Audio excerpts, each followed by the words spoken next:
अस्सलाम वालेकुम। आमिर मकसूद बसरा एक पंजाबी दी होर कहानी दे नाल।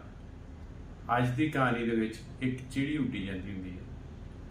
वेदी भुख शुख नूं ज़ाहिर है, जानवर है, अपनी खुराक की तलाश दे विच जा रही है। थले वेंदी बाबा सारे चूचे जिहड़े ने वो दाने दूने चुगण दे हुंदे ने। चिड़ी भी भजी जाती जाके दाणियां नूं मर लग पैंदी है। वो जो चूचियां दी माँ यानी कुकड़ी बहती है तो चिड़ी डाण वास्ते भजी आती है। चिड़ी उतों नसदी अगे कुत्ता होंदा है बच्चा, वो भौंकना शुरू कर देंदा है। उन्होंने वेख के दूजा कुत्ता भौंकना शुरू कर देंदा है। चिड़ी बिल्कुल अपना होश गवा देंदी है तो माड़ी जी उड़ के ना कंध दे उत्ते जा पैंदी है। तो थले कुकड़ी भी गुस्से च ते दो कुत्ते भी गुस्से च ते आराम नाल बैठी होंदी है। उधरों बिल्ली भी भजी आउंदी है।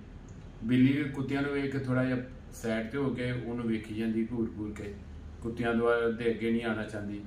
हुण चिड़ी अखां बंद करके ना उहदे उत्ते बैठी हुंदी है कंध दे उत्ते।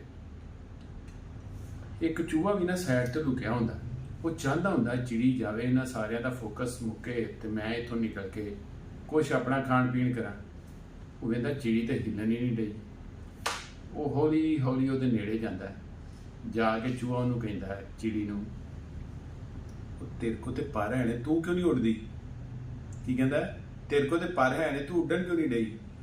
चिड़ी नूं याद आंदा, आहो मैं भी डर के इत्थे बह रही है, वो जनाब उहने परां ते उड़दी ते चली जाती है। कहानी का मकसद है कि डर इंसान नूं अपनियां खूबियां और अपनी ताकत तो भी बेनियाज कर दिंदा है।